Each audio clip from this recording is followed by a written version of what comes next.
Okay, Mr. Clark's here to review the Topic 15 Cold War test information here. This will give you another opportunity to hear each of the topics, get a little bit of a better explanation of each as we kind of go through it. I'm going to go left to right, and this is the way you can kind of line it up on your review sheet as well.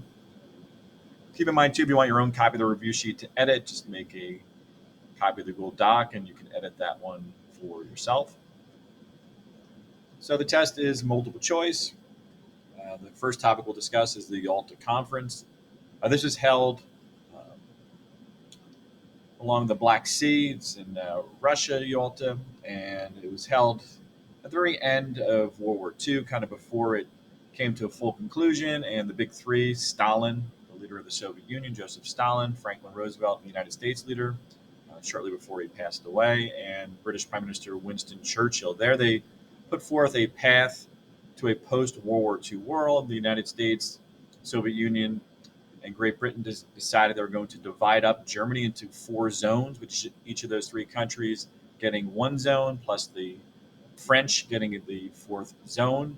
They figured this would be a good way to kind of help the Germans to readjust, and so we can perhaps potentially avoid a World War III. Obviously the Germans were severely punished after World War I, but then we ended up at World War II anyway. After World War II, shortly after the war came to an end, eventually the United States and the Soviet Union had like a parting of the ways. That temporary alliance that they had during World War II really didn't last. And so the Cold War developed. The Cold War is basically a period of time of competition, rivalry between the United States and the Soviet Union. The United States wants to maintain democracy, freedom, capitalism across the globe. The Soviet Union is looking to extend communism across the globe. This period lasted from 1946 through 1991, and throughout that period of time, the two sides got involved in terms of the space race and the arms race. They supported different sides in proxy wars, where communism was pitted against democracy. And the 2 core policies the United States implemented in the aftermath of World War II and the early part of the Cold War were the Containment Policy and the Truman Doctrine. The Truman Doctrine was issued by President Truman. He made a big speech about the necessity of supporting countries that were resisting communism. This included Greece and Turkey, who were resisting communism during this period of time.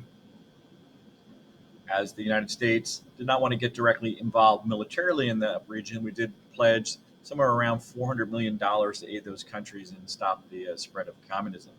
Containment policy, George Kennan, the foremost expert on the Soviet Union, proposed this idea to the Truman administration.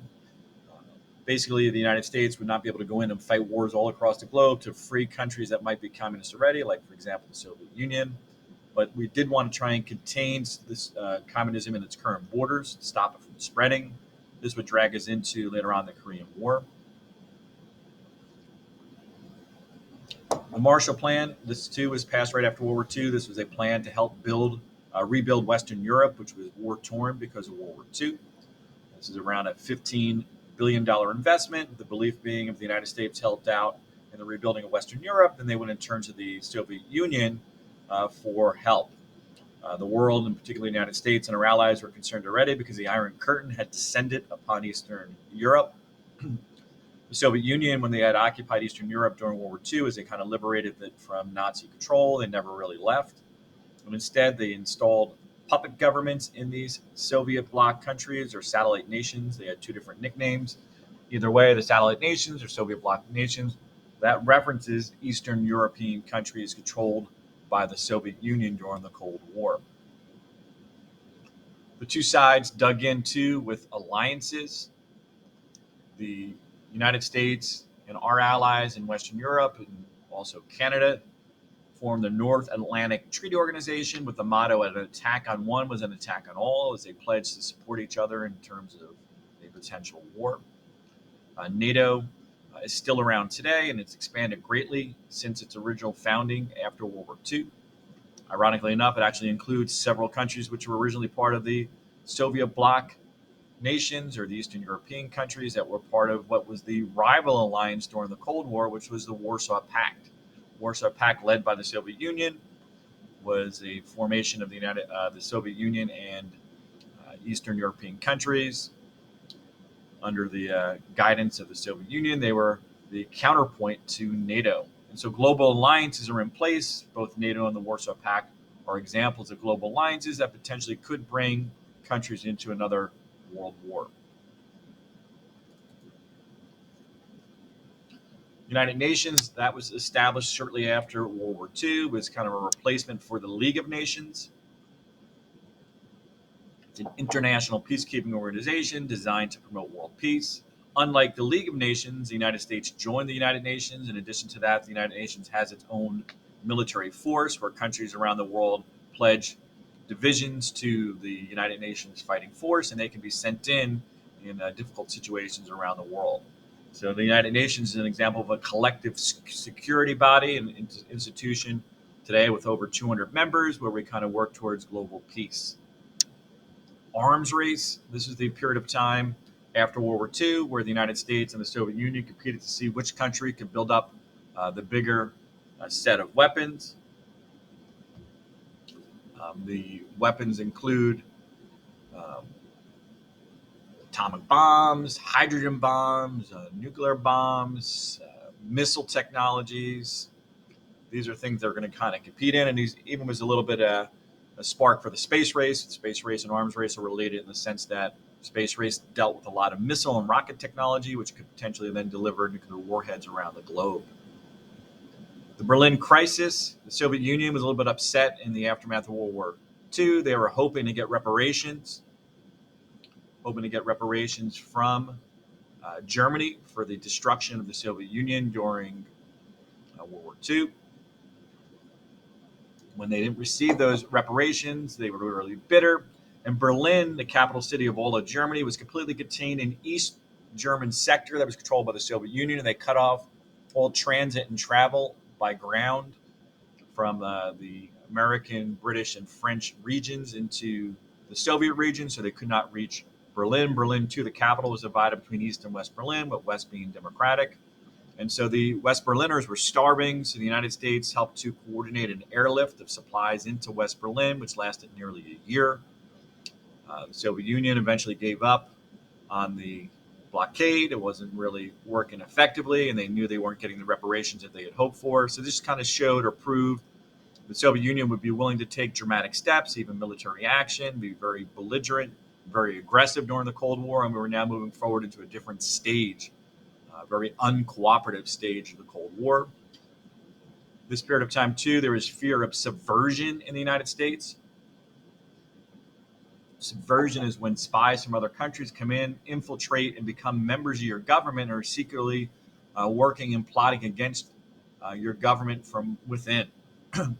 That's different from just straight up spy activities. Spies could just be in the country looking around trying to see things, but a subversive activity is when they actually get into your government, like, for example, like an Alger Hiss, who was into the government and then reporting back to the Soviet Union. Domino theory, this is a theory during the Cold War that if one country turned communist, the neighboring countries would fall one after the other, kind of knocked over like a set of dominoes. The Korean War was between the communist North Koreans and the democratic South Koreans. Korea was divided after World War II at the 38th parallel. It remains divided at that line still today. The North Koreans became aggressive. They went into South Korea in 1950, crossed the 38th parallel, and occupied South Korea with the hopes of uniting all of Korea together under a communist leadership. President Truman got General Douglas MacArthur to command a combined United States and United Nations forces. They got a UN resolution and permission to go in with a limited war campaign to free South Korea from communist control. Eventually, MacArthur moved into North Korea, pushed all the way to the Yalu River, which is a kind of border with China and North Korea. Douglas MacArthur got into a huge disagreement with President Truman. MacArthur wanted to escalate the war, bomb China, and kind of free perhaps even China from communist control. China had turned communist in 1949.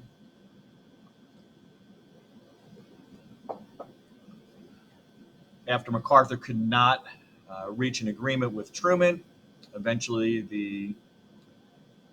hands were tied. MacArthur came back to the United States, was very critical of Truman, which really led to his firing. And as a result, MacArthur was removed from command of the forces in Korea. Eventually, Truman does not run for re-election in 1952. And then the new president of the United States, Dwight Eisenhower, eventually takes over, and he handles the actual end of the fighting in Korea.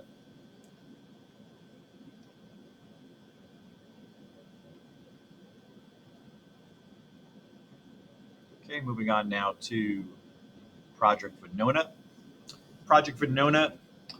Project Venona was a project to break down Soviet communications with their spies in the United States. Eventually, we did break down a series of communications between the Soviet Union and their spies in the United States.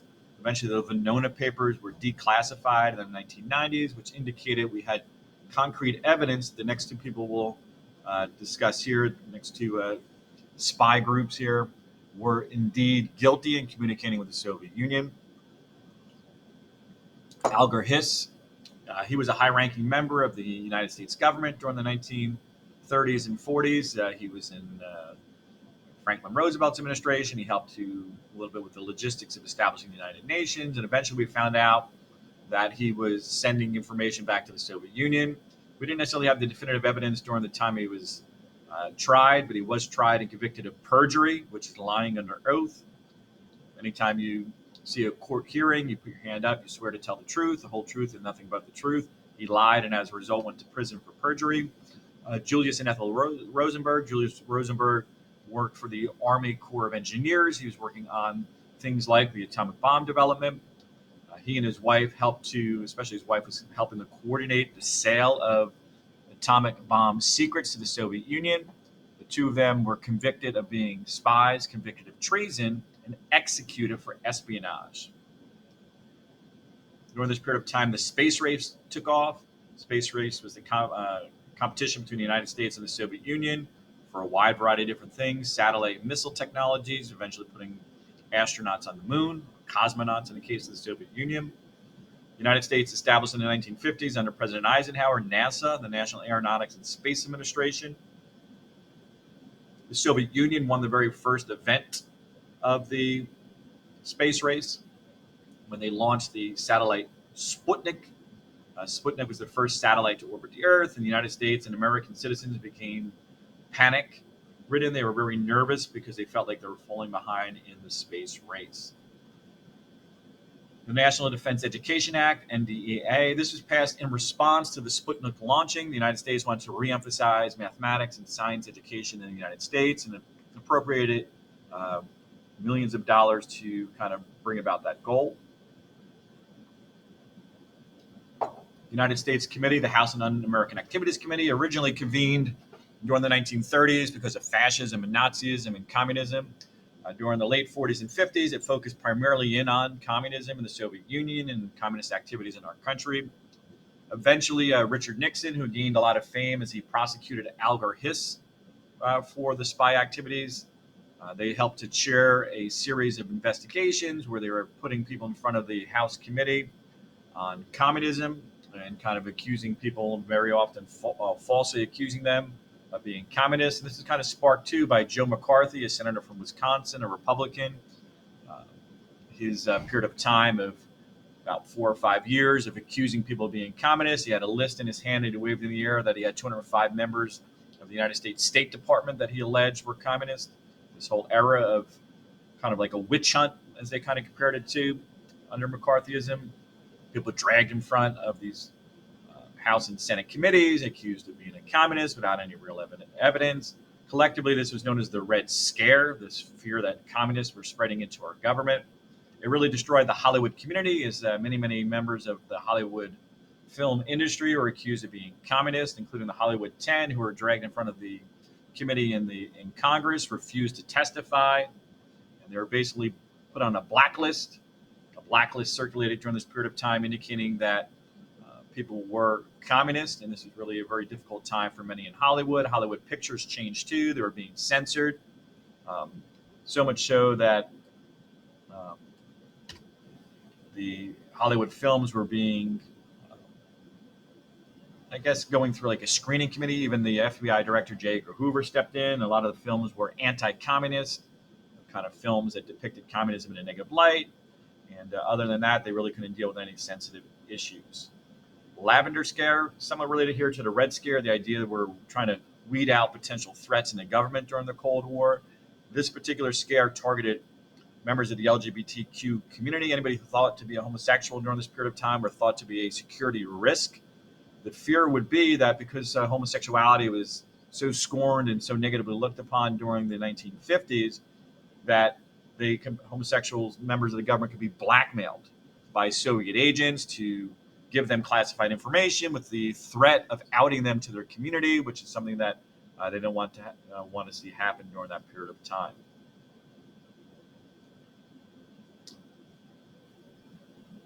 Okay, John Foster Dulles. He was the Secretary of State during this period of time, member of the Eisenhower administration, as the secretary and cabinet level to President Eisenhower. Dulles really advocated some of the big policies during this period of time, including massive retaliation. Massive retaliation is the idea the United States would use atomic and nuclear weapons in any response to the Soviet Union's attacks to kind of wipe them out.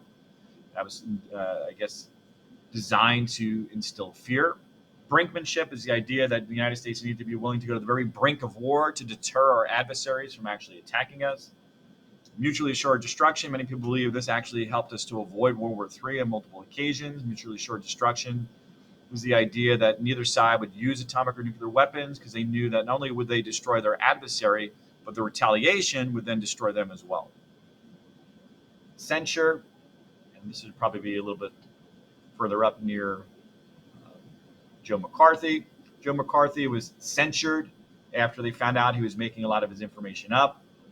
Joe McCarthy was found to have abused his power as a senator. They formally rebuked him or I guess reprimanded him or scolded him for his actions. Now, this is like one step before like impeachment. So you can censure somebody and say that they did a terrible thing without trying to remove them from their position. Joe McCarthy did not run for re-election, and eventually he just retired and died shortly thereafter, kind of a disgraced person in history. Harry Truman, obviously the president during the end of World War II and the beginning of the Cold War. He was a Democrat from Missouri. And his two core policies, the policy of containment and the Truman Doctrine, really formed the foundation for Cold War policy initially. Dwight Eisenhower, president of the United States, he ran for president with his vice presidential running mate, Richard Nixon. They were Republicans. Eisenhower served from 1953 to 1961, and in one of the rare cases in American history, he defeated the same Democratic candidate in both 1952 and 1956, Adlai Stevenson. Eisenhower established the Eisenhower Doctrine. Eisenhower's nickname too, Ike. You see that at any point in time. The Eisenhower Doctrine kind of applied the Truman Doctrine and a lot of the Cold War policies to the Middle East. There was the Suez Canal crisis during that period of time where there was some fear that there could be a World War III over control in the Suez Canal. The Middle East was kind of added to the Cold War as per the Eisenhower Doctrine. Israel remains one of the, I guess, most strategically important areas in terms of any particular potential conflict, Cold War or even contemporary related. Israel was founded in 1947 in the aftermath of World War II as a homeland for Jews. During the Cold War, we ran duck and cover drills. This is very similar to some of the drills we have in our school today, except that this would be one where you would hear the siren, go underneath your desk, put your arms over your head, kind of like get underneath the desk and kind of cover up. That's in the response to a potential atomic or nuclear attack. Rock and roll was a music that developed during this period of time. The king of rock and roll was Elvis Presley. During this period of time was the baby boom, the period of time after World War II through the 1960s, about a 15-year period where the birth rate exploded. This is because we had held off as a country during both the Great Depression and World War II having children. The birth rate was kind of really low during that period of time, and we had a lot of optimism after World War II. So as a result, many Americans started their families. Gender roles during this period of time, unfortunately, women were not necessarily considered equal at this point in time. They were thought to be best suited in the 1950s in particular. A lot of the TV programs during that period of time kind of showed women working in a stereotypical role, living as a mom, a wife, taking care of the household, things like that. So it would take some time in the 60s and 70s for women's rights to kind of push forward. The GI Bill was passed to help soldiers. GI stands for government issued. A bill passed to help soldiers adjust after World War II. The GI Bill provided money for college.